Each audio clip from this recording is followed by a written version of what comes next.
देखा था कि ह्यूमन कैपिटल क्या होती है और किस तरीके से उसको डिटरमाइन किया जाता है।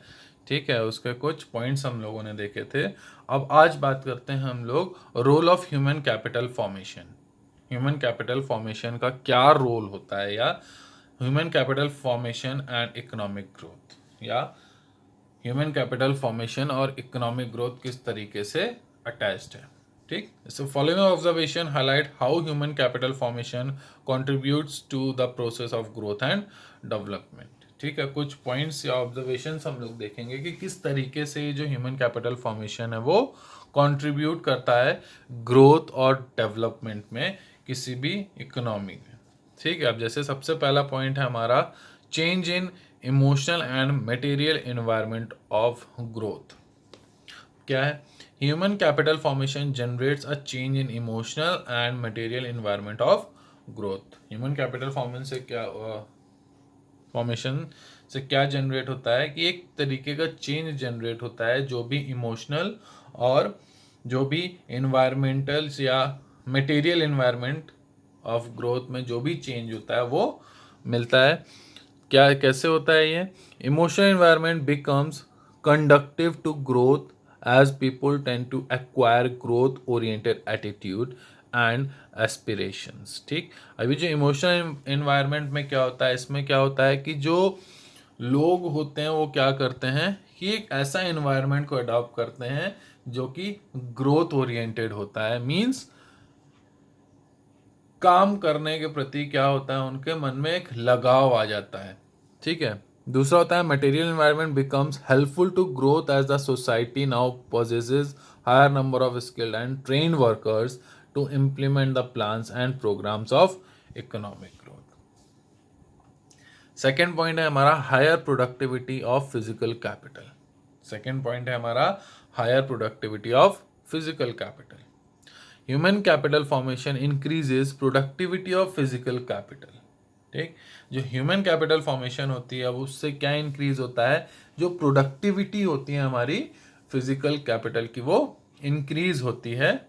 ठीक है, referring to output per unit of capital, जिसको हम लोग बोलते हैं जो भी आउटपुट निकल रहा है पर यूनिट ऑफ कैपिटल का, उससे। ठीक, specialised engineers and skill workers can certainly handle machines better than the others. अब जो स्पेशलाइज इंजीनियर्स हैं या जो स्किल वर्कर्स हैं, जो अनट्रेन्ड वर्कर्स हैं, उनसे ज़्यादा अच्छे तरीके से मशीन्स को हैंडल कर सकते हैं। It enhance productivity and accelerate the pace of growth.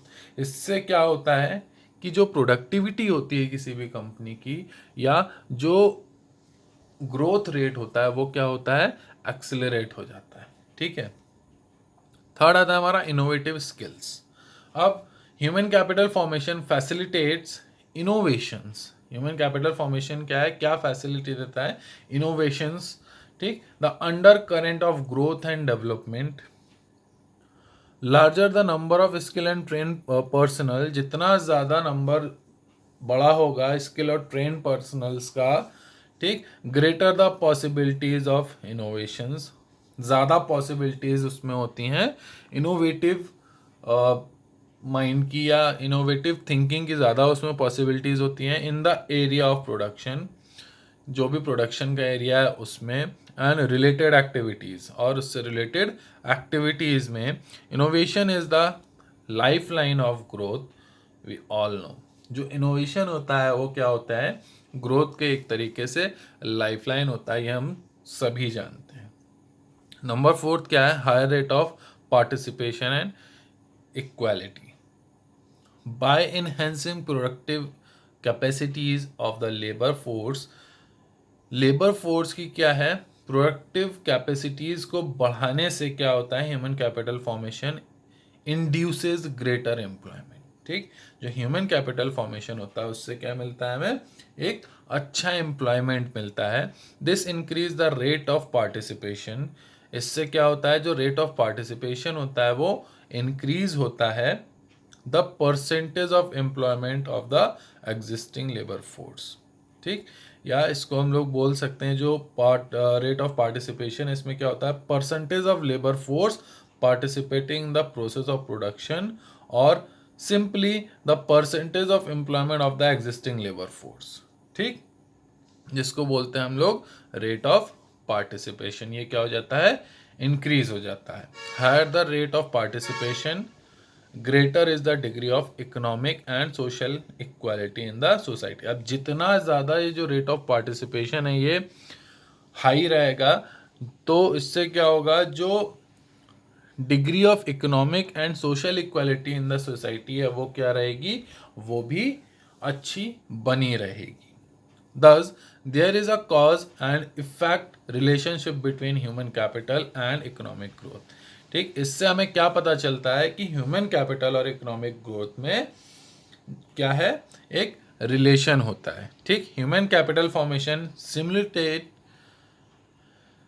Stimulates the process of economic growth. जो ह्यूमन कैपिटल फॉर्मेशन है इसी से क्या होती है, जो प्रोसेस होता है इकोनॉमिक ग्रोथ पर डिपेंड होता है। However economic growth also impacts human capital formation, लेकिन फिर भी क्या है, जो इकोनॉमिक ग्रोथ होती है वो ह्यूमन कैपिटल फॉर्मेशन पे एक इम्पैक्ट डालती है। क्या इम्पैक्ट छोड़ती है, growth implies increase in per capita real income. Growth से क्या होता है, पर कैपिटा जो रियल इनकम होती है वो इंक्रीज होती है।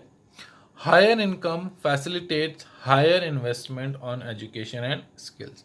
जितनी ज़्यादा इनकम होगी उतना ही ज़्यादा इन्वेस्टमेंट होगा एजुकेशन और स्किल्स पे, इम्प्लाइंग ह्यूमन कैपिटल फॉर्मेशन। ठीक, दस इससे क्या मिलेगा हमें, जो ह्यूमन कैपिटल फॉर्मेशन है वो हमारी इंक्रीज होगी।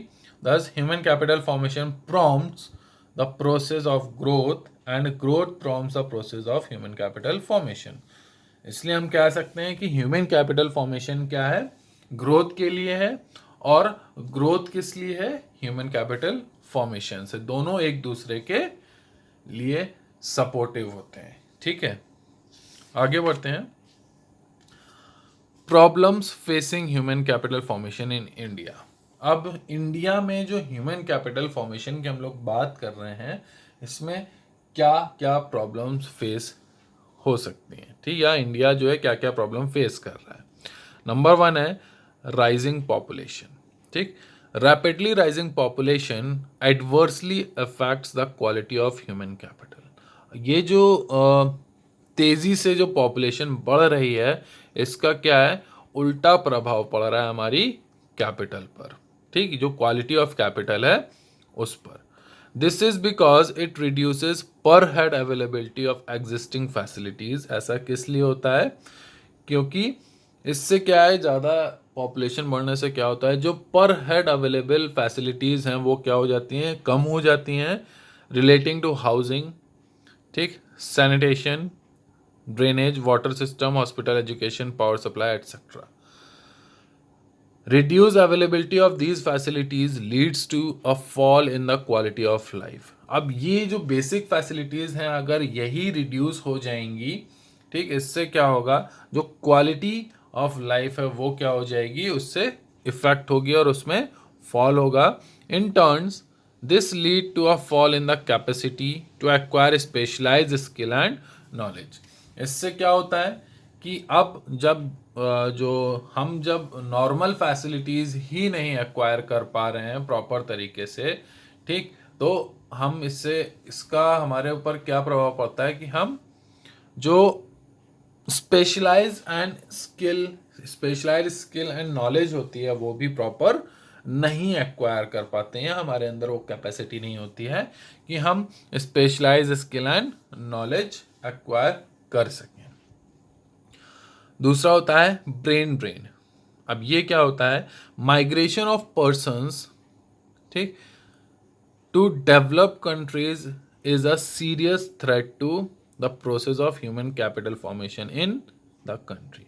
अब ये जो माइग्रेशन ऑफ पर्सन होता है, ठीक है, जो कि किसी एक कंट्री में बॉर्न हो रहे हैं, एजुकेट हो रहे हैं और अपनी कंट्री में ही ट्रेन हो रहे हैं, ठीक है, ऐसी जो पॉपुलेशन होती है वो क्या होती है, जब डेवलप कंट्रीज़ की तरफ माइग्रेट करती है तो उससे क्या होता है, ये ह्यूमन कैपिटल फॉर्मेशन के लिए क्या है, एक बहुत ही बड़ा खतरा होता है। Those who decide to migrate are persons of high calibre such as scientist, administrators, executives, engineers, physicians, educationist etcetera. अब ऐसे कौन से लोग हैं जो माइग्रेशन या माइग्रेट होते हैं, उसमें ज़्यादातर क्या होते हैं, हाई कैलिबर वाले लोग होते हैं, जैसे कि साइंटिस्ट हो गए, ठीक, इंजीनियर्स हो गए, एडमिनिस्ट्रेटर्स हो गए, एग्जीक्यूटिव्स हो गए, फिजिशियंस हो गए और एजुकेशनिस्ट हो गए। ये सब क्या होते हैं, माइग्रेंट होते हैं या माइग्रेट करते हैं। This is described as the problem of drain, ठीक, इसी को हम लोग प्रॉब्लम ऑफ ब्रेन भी कहते हैं। This slow down the process of human capital formation in the domestic economy. इससे क्या होता है कि ये जो ह्यूमन कैपिटल फॉर्मेशन होती है ये क्या हो जाती है, स्लो डाउन हो जाती है हमारी डोमेस्टिक इकोनॉमी में। थर्ड है हमारा डेफिशिएंट मैन पावर प्लानिंग। अब ये क्या होता है, not enough efforts have been made to maintain the demand supply balance of the ever rising labor force in the country, ठीक, हम लोग कोई भी एफर्ट नहीं कर रहे हैं किस चीज़ के लिए कि जो डिमांड एंड सप्लाई का बैलेंस है हमारी राइजिंग लेबर फोर्स का कंट्री में, उसको मेंटेन करने के लिए। As a result India is facing an explosive problem relating to graduate unemployment, ठीक, इसके रिजल्ट में क्या है कि इंडिया क्या कर रहा है, एक बहुत ही बड़ी प्रॉब्लम फेस कर रहा है ग्रेजुएट अनएम्प्लॉयमेंट का, क्योंकि नंबर ऑफ ये जो ग्रेजुएट अनएम्प्लॉयड हैं इनका ये जो नंबर है वो काफ़ी ज़्यादा बड़ा है। It is sad reflection on the wastage of human power and human skill, ठीक, ये क्या है, एक बुरा रिफ्लेक्शन है किस चीज़ का, कि जो वेस्टेज हो रहा है हमारी ह्यूमन पावर और ह्यूमन स्किल का। फोर्थ है हमारा insufficient on the job training in primary sector. Primary sector is the backbone of Indian economy. जो प्राइमरी सेक्टर है वो क्या है, इंडियन इकोनॉमी के लिए बैकबोन का काम करता है, ठीक। Unfortunately it has not been the due attention, unfortunately it has not received the due attention in the area of professional skills, ठीक है। लेकिन फिर भी क्या है कि ये जो एरिया है इसमें क्या है, हम लोग किसी भी तरीके का अटेंशन पे नहीं कर रहे हैं प्रोफेशनल स्किल्स की तरफ। Two notable points are that first, the traditional wisdom predominates the primary sector. जो भी हम लोग जो हमारा प्राइमरी सेक्टर है उसमें जो हमारा ट्रेडिशन है, ठीक, वो क्या है, पूरी तरीके से उसको कंट्रोल करता है। And that on the job training programmes are highly scant if not listless. Accordingly, there is a serious deficiency of human capital formation in the primary sector of the economy, ठीक है। Fifth point है हमारा low academic standards. In our enthusiasm to spread higher education, we have been opening many universities unmindful of their academic standards, ठीक है। अब हमने क्या किया, हम एक सोच लेके चल रहे हैं कि हमें ज़्यादा से ज़्यादा इंस्टीट्यूशंस ओपन करने हैं, किसके लिए, एजुकेशंस के लिए। तो हमने क्या किया, हम एकेडमीज खोलते चले जा रहे हैं, यूनिवर्सिटीज़ खोल रहे हैं, लेकिन हम किस चीज़ को ध्यान में नहीं रख रहे हैं, जो उसका एकेडमिक स्टैंडर्ड है उसको ध्यान में ना रखते हुए। Consequently we have a large army of half baked graduates and post graduates whose deficient skills only lower the level of efficiency और प्रोडक्टिविटी। इससे क्या होता है कि जो लोग अब उस जगह पे पढ़ रहे हैं जहाँ की एकेडमिक स्ट्रेंथ क्या है वो अच्छी नहीं है, उससे क्या होगा, वो क्या होंगे, जो भी उनकी स्किल होगी वो क्या रहेगी, कम रहेगी। उससे किस पर फर्क पड़ेगा, हमारी एफिशिएंसी पर और प्रोडक्टिविटी पर फर्क पड़ेगा। This also impairs our competitiveness in the international market of human capital. Clear है। इससे क्या होता है कि जो हमारी कॉम्पिटिटिवनेस है वो क्या हो जाती है, कमज़ोर पड़ जाती हैं जब भी international market of human capital में। क्लियर है। नेक्स्ट पॉइंट है हमारा education as an essential element of human resource development. अब ये जो एजुकेशन है ये क्या है, एक तरीके से एसेंशियल एलिमेंट है हमारा ह्यूमन रिसोर्स डेवलपमेंट के लिए। अब ये कैसे है? Education is an essential element of human resource development. Human resource development के लिए एजुकेशन क्या है, एक तरीके से बहुत ही ज़्यादा इंपॉर्टेंट एलिमेंट होता है। Education implies the process of teaching, training and learning. ठीक, एजुकेशन में क्या होता है, टीचिंग भी होता है। एजुकेशन प्रोसेस में क्या होता है, टीचिंग होता है, ट्रेनिंग होता है और लर्निंग भी होता है। It improves knowledge and develop skills. ये क्या करता है, नॉलेज को इम्प्रूव करता है और स्किल्स को डेवलप करता है। Education is the under current of economic and social change. ठीक, However, compared to other countries of the world, लेकिन फिर भी जब हम वर्ल्ड की दूसरी कंट्रीज से कंपेयर करते हैं, spread of education in India has not been so encouraging. अब इंडिया में जो एजुकेशन जो स्प्रेड कर रहे हैं हम लोग, वो क्या है, ज़्यादा इनकरेजिंग नहीं है। या ये दूसरे वर्ड्स में हम कह सकते हैं कि अगर दूसरी कंट्रीज से हम कंपेयर कर रहे हैं वर्ल्ड की, तो इंडिया में आज भी बहुत से ऐसे इलिटरेट पर्सन्स हैं, या number of illiterate persons India का ज़्यादा है against rest of the countries in the world. Even literacy rate in the country continues to be very low. According to the census 2011, barely 74.04% of the population is literate, as against 90 to 95% literacy in developed countries in the world.